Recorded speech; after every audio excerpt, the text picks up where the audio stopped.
నమస్కారం. తెలంగాణ రాష్ట్రంలో ఇటకీలకు కాంగ్రెస్ ప్రభుత్వం ఆధ్వర్యంలో వాళ్ళ ప్రభుత్వం ఏర్పడిన తర్వాత 2 సంవత్సరాలకు గ్రామ పంచాయతీ ఎలక్షన్లకు మోక్షం లభించింది.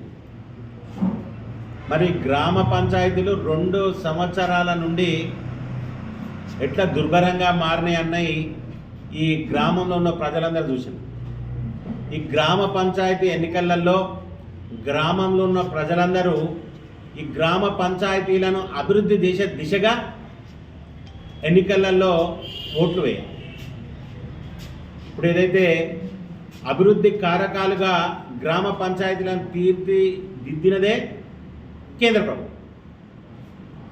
రాష్ట్రంలో ఉన్న అధికార కాంగ్రెస్ పార్టీకి గిట గ్రామ పంచాయతీ ఎలక్షన్లలో ఓట్లేసినట్టయితే వారి ముఖ్యమంత్రి గారే స్వయాన మా దగ్గర నయా పైస లేదు, అప్పులు కట్టుడు తప్ప మేము చేసే ప్రక్రియ లేదని చెప్పింది. మరి దీన్ని గ్రామీణ ప్రాంతంలో ఉన్న ప్రజలందరూ గుర్తుపెట్టుకోవాల్సిన అవసరం ఉంది.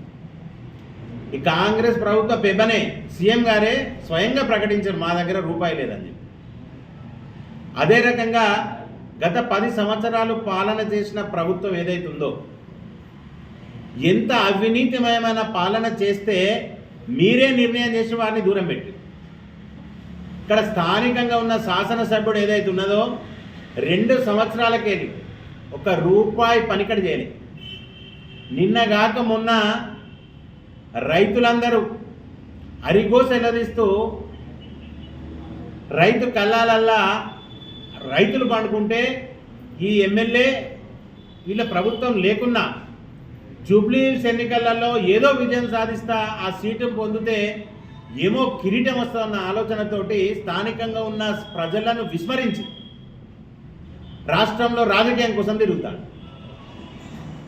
మరి ప్రజలందరూ దీన్ని గమనించాల్సిన అవసరం ఉన్నది. ఈరోజు గ్రామ పంచాయతీ ఎన్నికలలో ప్రతి గ్రామ పంచాయతీకి అభివృద్ధి కారకాలుగా నిధులిస్తున్నది కేంద్ర ప్రభుత్వం. మరి కేంద్ర ప్రభుత్వ నిధుల ద్వారా గ్రామ పంచాయతీలు ఎంత అభివృద్ధి చెందుతున్నాయి. ఈరోజు గ్రామ పంచాయతీలలో ఉన్న నిధులు అంగన్వాడీ కేంద్రాలు కానీ, అదే రకంగా ఇక్కడున్న గ్రామ పంచాయతీ బిల్డింగులు కానీ, కేంద్రం నచ్చే ఎన్ఆర్ఈజీఎస్ నిధులు ఈ తంగలపల్లి మండలానికైతే 1,75,00,000 ఎన్ఆర్ఈజీఎస్ నిధులకు శాంక్షన్ చేసింది కేంద్ర ప్రభుత్వం. అదే రకంగా తంగలపల్లి మండలంలో ఇక్కడున్న గ్రామాలకు సుమారు 15 బోర్లను ఎంపీ ల్యాడ్స్కి వెళ్ళి గౌరవ బండి సంజయ్ కుమార్ గారి ల్యాడ్స్కి వెళ్ళి గౌరవ ఎంపీ గారి నిధుల నుండి 15 బోర్లను శాంక్షన్ చేసింది తంగలపల్లి మండలంలో. అదే రకంగా తంగలపల్లి మండలంలో వివిధ గ్రామాలలో కమ్యూనిటీ హాల్స్ కింద సుమారు 30 నుండి 40 లక్షల రూపాయల అభివృద్ధి పనులను శాంక్షన్ చేశారు గౌరవ పార్లమెంట్ సభ్యులు. మరి సామాన్య నాయకునిగా పిలవగానే వచ్చే నాయకునిగా బండి సంజయ్ కుమార్ గారి యొక్క ప్రతినిధులు తంగలపల్లి మండలంలో గ్రామ పంచాయతీలలో సర్పంచులుగా నిలబడదలుచుకున్నారు. కాబట్టి మీరు అందరూ గమనించాల్సిన ఉన్నది, దమ్ముండి నిధులు దేగల్చిన వ్యక్తిని గ్రామ సర్పంచ్గా ఎన్నుకోవాలి. మరి దమ్మున్న నాయకుని నేతృత్వంలో భారతీయ జనతా పార్టీ నాయకులు పనిచేస్తున్నారు. మన భారతీయ జనతా పార్టీ బలపరిచిన నాయకులనే సర్పంచ్గా ఎన్నుకోమని సూచిస్తున్నాము. అభివృద్ధి కారకాలుగా కేంద్ర ప్రభుత్వమే ఉంటున్నది. గౌరవ పార్లమెంటు సభ్యులు ఎన్ఆర్ఈజీఎస్ వర్క్స్ నుండి, వారి ఎంపీ ల్యాడ్స్ నుండి శక్తికి మించి కార్యక్రమాలు చేస్తున్నారు. ఇవి చాలా అన్నట్టు వీళ్ళు మన జిల్లాలోని ప్రతి ఒక్క ప్రాథమిక ఆరోగ్య కేంద్రాలకు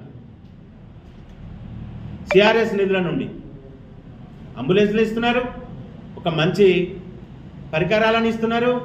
అదే రకంగా 10వ తరగతి విద్యార్థుల కోసం సిఆర్ఎస్ నిధుల నుండి 20,000 మందికి సైకిళ్ళ పంపిణీ కార్యక్రమం చేసిండ్రు, మీరైతే చూసారు. అదే రకంగా 10వ తరగతి పిల్లల యొక్క ఫీజు యొక్క బాధ్యత వాళ్ళ తల్లిదండ్రులకు కాకుండా తనే తీసుకొని పిల్లలందరికీ ఫీజులు కట్టింది. మరి పిలవగానే పలికే నాయకునిగా బండి సంజయ్ కుమార్ గారు చాలామంది తంగలపల్లి నుండి వివిధ సామాజిక వర్గ నాయకులు కానీ కమ్యూనిటీ హాల్ల కోసం కానీ అభివృద్ధి కార్యక్రమాల కోసం కానీ ఎంపీ గారిని కలవడం, వారు వాటిని